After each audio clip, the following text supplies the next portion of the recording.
Hey guys, I am super excited to be putting this video together and sending it your way because all of you are going to be participating in the summer yoga study of the 5 koshas.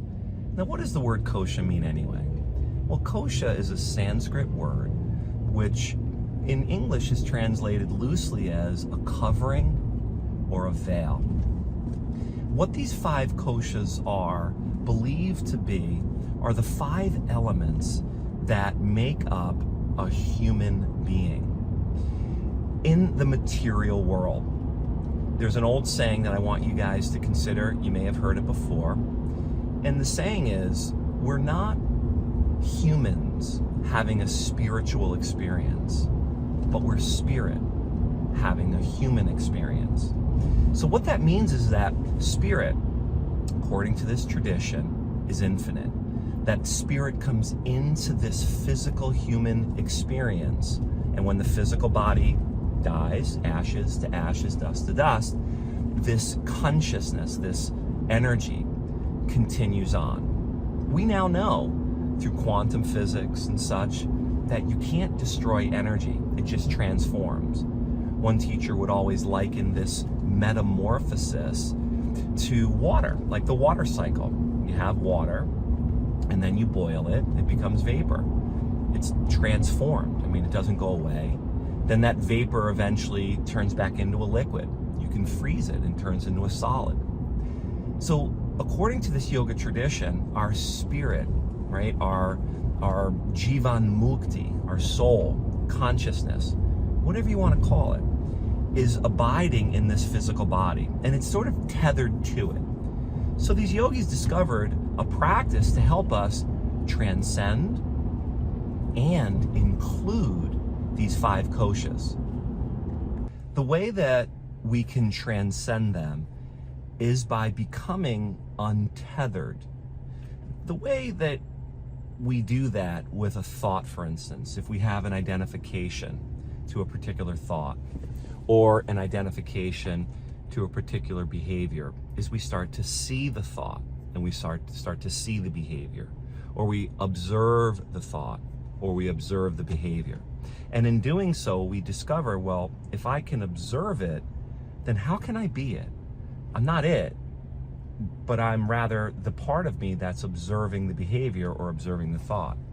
And in that same way, as we begin to observe ourselves a little bit closer in our yoga practice, we become aware, or we're reminded of what we've already known of these 5 elements, these 5 koshas.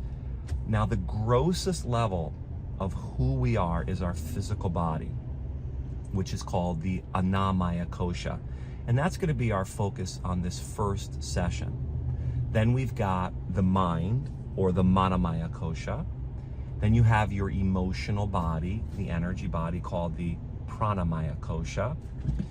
There's the inner teacher, or the wisdom body, called the Vijnanamaya kosha, from the Sanskrit word jnana, which means knowledge. And then you've got the Anandamaya kosha, which is your bliss body. All of these bodies can be observed. So if you can observe it, then you're not it. That's the idea. Now, if we're not these 5 koshas, well, then who are we? And that's the perpetual question that we want to continually ask ourselves. Who is aware of this physical body? Who is aware of the thoughts? Who is aware of the energy, the emotions? Who is aware when we get that hunch or that idea inside of us? And who is aware of those amazing feelings, that blissful feeling that comes when we discover our essence? In regard to including, remember, this practice, this summer series of the study of the 5 koshas has 2 focuses: to transcend them, to realize we aren't them, but to include them. And the way we're going to include them is by going a little bit deeper into our physical practice, deeper than what we see in the mirror, or deeper than what we see in someone else. And in regard to the physical body, the Annamaya kosha, that's going to happen by focusing your conscious attention on the navel center, which is considered the core the center of our physical experience. The way we're going to learn how to include the mind is through meditation. The way we're going to include the energy body is through pranayama, which is breathing practices. And the way that we're going to include the inner teacher, the Vijnanamaya Kosha, and the bliss body, the Anandamaya Kosha, is through a process called Yoga Nitra. Now, psychologists all maintain in order to be whole, to feel integrated, to feel like you're part of something greater, less disparate, fragmented, and separate, no part of us can be cut away.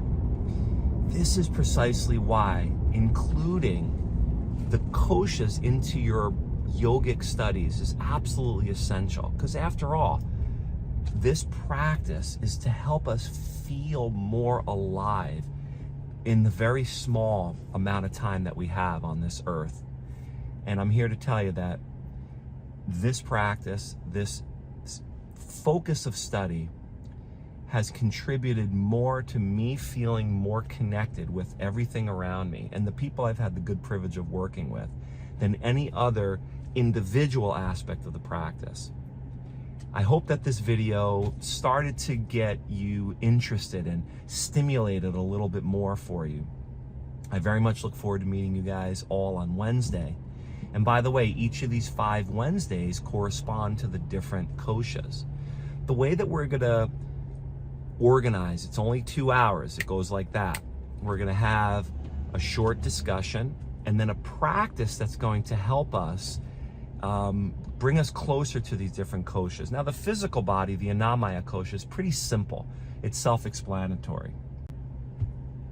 And what you're gonna realize is there are certain practices that help prepare us for pranayama, certain approaches to the physical practice that help us with meditation, certain practices that help us prepare our bodies and our minds for Yoga Nidra. All of the meditations and the Yoga Nidra will be recorded, and it's my hopes that you'll start to integrate these other practices into your lives so we can include these koshas as well as transcend them. All right, guys, I look forward to meeting all of you on Wednesday night over at the Falls location. If you have any questions, feel free to reach out for me. All right, see you soon.